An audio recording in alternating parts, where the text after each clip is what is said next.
we are facing the risk of a third world war. And I want everyone to ask themselves the question, for what? For what? There were scheduled to be negotiations between the United States and the Iranians, agreed to by the United States and the Iranians last Sunday. They were getting geared up for these negotiations to try diplomatically to resolve this. I want to remind people of something. Colin Powell, remember him many, many years ago, the first black Secretary of State, if I remember correctly.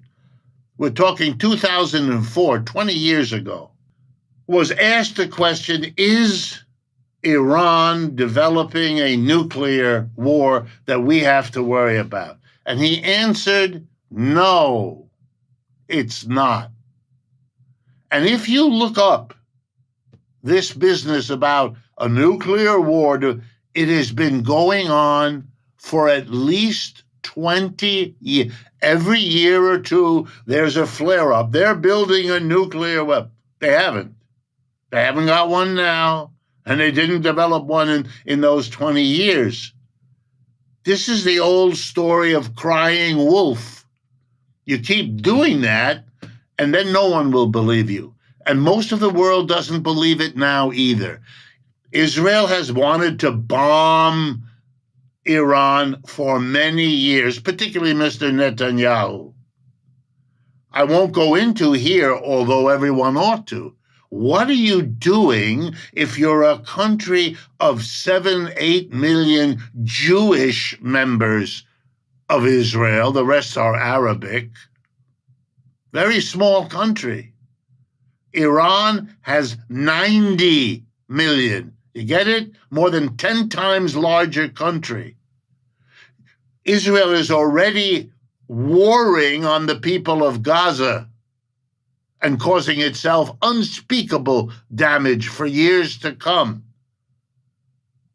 Why would you open a second war in another place, this time with someone who can fight back, which the Palestinians in Gaza could scarcely do?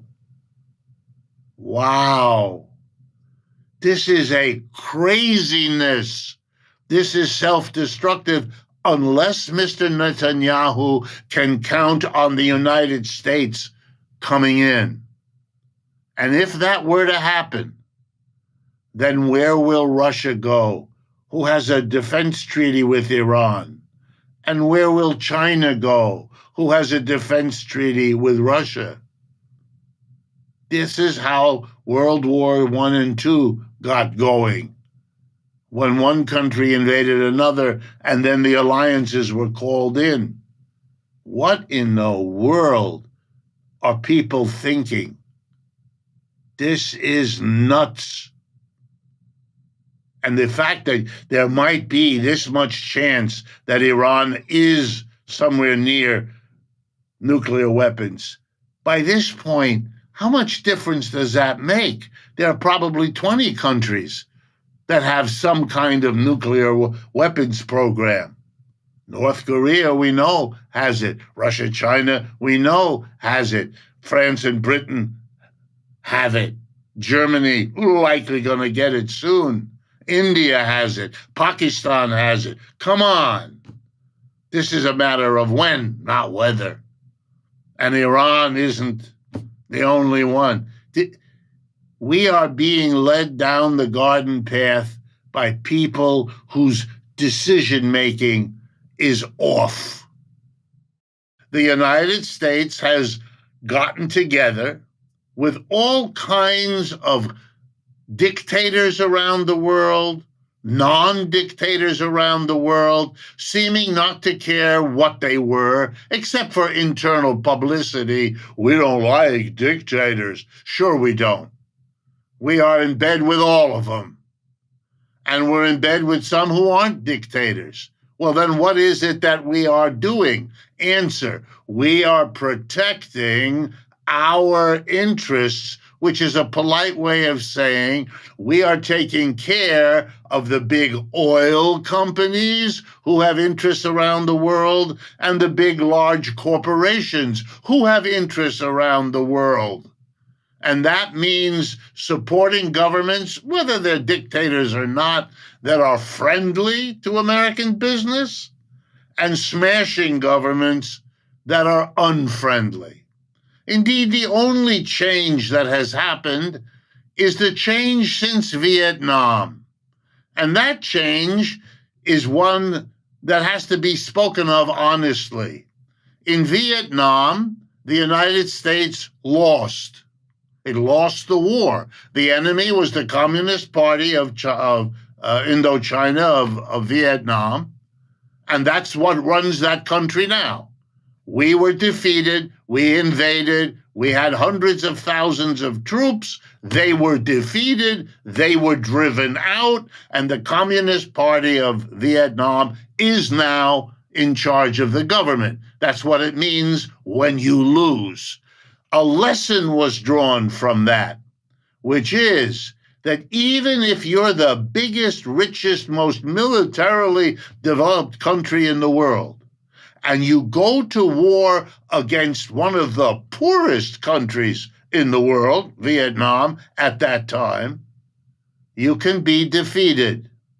And one of the ways you get defeated is that your own people back home become upset by the dead soldiers coming home, by all that implies, all the pain, all the suffering of the people who are hurt or killed or wounded or driven to suicide, which a large number of our soldiers were from that time. So the idea came, can we in the future try to minimize the American losses, the American involvement? Can we, to be blunt with you, can we find other people to fight our wars for us? And that's what we're living through now. We got the Ukrainians to fight the Russians since February of 2022. They're losing, but not American troops, not very many.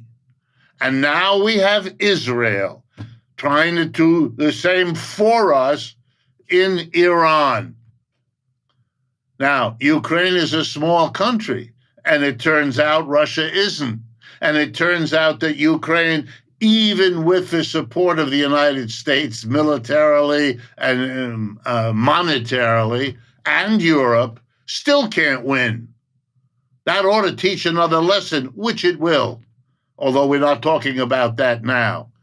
And Israel attacking Iran, there we go again. Somebody else doing what we would like to see done. And Mr. Trump, with his usual waffling back and forth, is moving in that direction, at least as of what the news is that I can study now.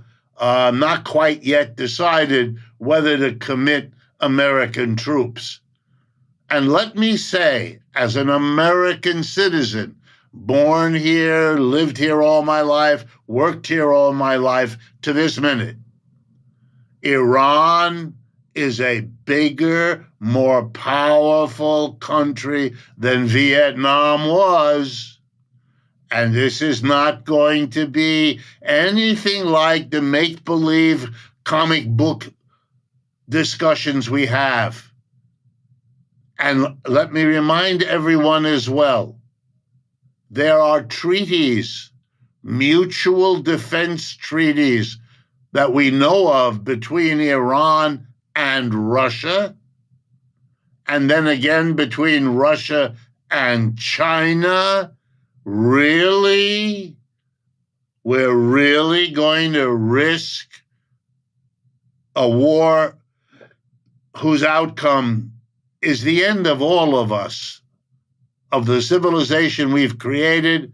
If we're not literally wiped out as a species, we will be driven backwards in time in a way that ought to make everyone stop and sit down. Last thing, as recently as March of this year, Tulsi Gabbard, as the head of our intelligence operations in this country, responded to questions in the Congress by saying there was no immediate danger that Iran would even have a nuclear weapon, let alone the capacity to use it. And let's remember, if Iran did that, it would be alone. It would be at risk of damage far beyond anything Israel could or would do. That's our own intelligence leader.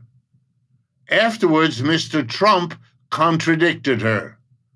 And as do the people Mr. Trump has around him, she immediately said, oh no, she and he are on the same page, even though literally they said the opposite. So we don't know anymore that we know that there's a tariff or not, because when he says it, it's one thing. What he will do now, we do not know.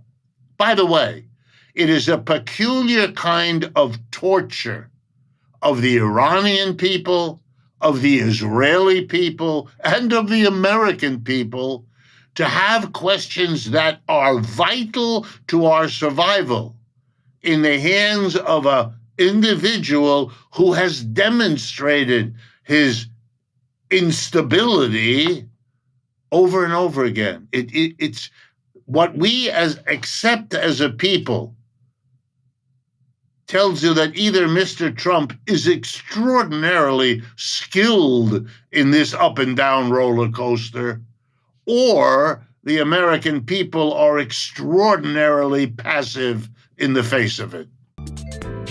偷偷告诉大家，我最近发现了新法宝 Royal Face 逆时奇迹系列，它有活肤露、全效精华，还有精华霜。尤其我皮肤比较偏干，所以我非常的注重保湿。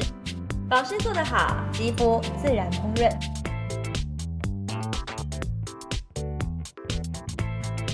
提亮肤色更年轻，抚平皱纹超有感，而且气色变好。用心保养，每天都更美一点。